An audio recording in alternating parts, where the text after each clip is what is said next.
Today's story, children, is the Gruffalo's Child. If you got this story, you might want to go and get it so we can go through it together. The Gruffalo's Child. The Gruffalo said that no Gruffalo should ever set foot in the deep dark wood. Why not? Why not?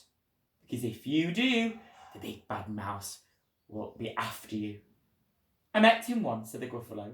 I met him a long, long time ago. What does he look like? Tell us, Dad. Is he terribly big and terribly bad? I can't quite remember, the Gruffalo said. Then he thought for a minute, and he scratched his head.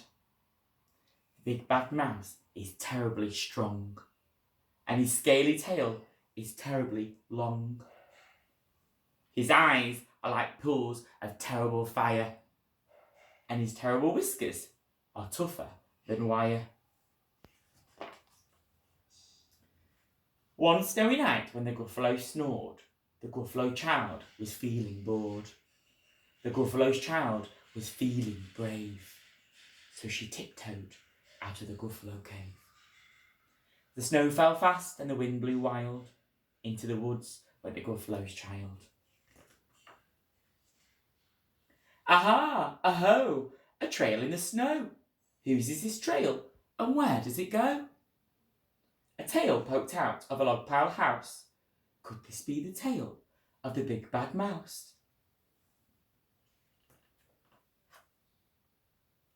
Out slid the creature. His eyes were small, and he didn't have whiskers, no, none at all. You're not the mouse. Not I, said the snake. He's down by the lake eating Gruffalo cake. The snow fell fast and the wind blew wild. I'm not scared, said the Gruffalo child. Aha, aho, marks in the snow. Whose are the claw marks? Where do they go? Two eyes gleamed out of the treetop house. Could these be the eyes of the big bad mouse?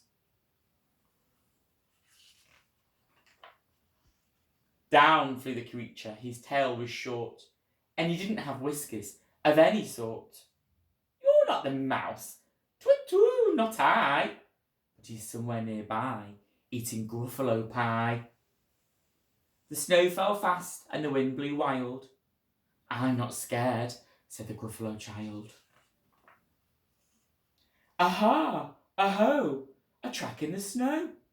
Whose are these tracks, and where does it go? Whiskers at last, and an underground house. Could this be the home of the big bad mouse? Out slunk the creature. His eyes weren't fiery. His tail wasn't scaly. His whiskers weren't wiry. You're not the mouse. Oh no, not me. He's under a tree, drinking Gruffalo tea. It's all a trick, said the Gruffalo's child, as she sat on a stump where the snow lay piled. I don't believe in the big bad mouse. But here comes a little one out of his house. Not big, not bad, but a mouse at least. You'll taste good as a midnight feast.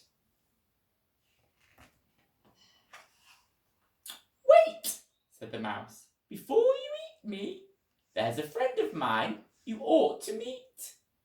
If you'll let me hop onto a hazel twig, I'll beckon my friend so bad and big. The Gruffalo's child unclenched his fist.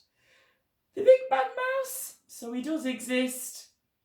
The mouse hopped onto the hazel tree. He beckoned, then said, just wait and see. Out came the moon. It was bright and round. A terrible shadow fell onto the ground.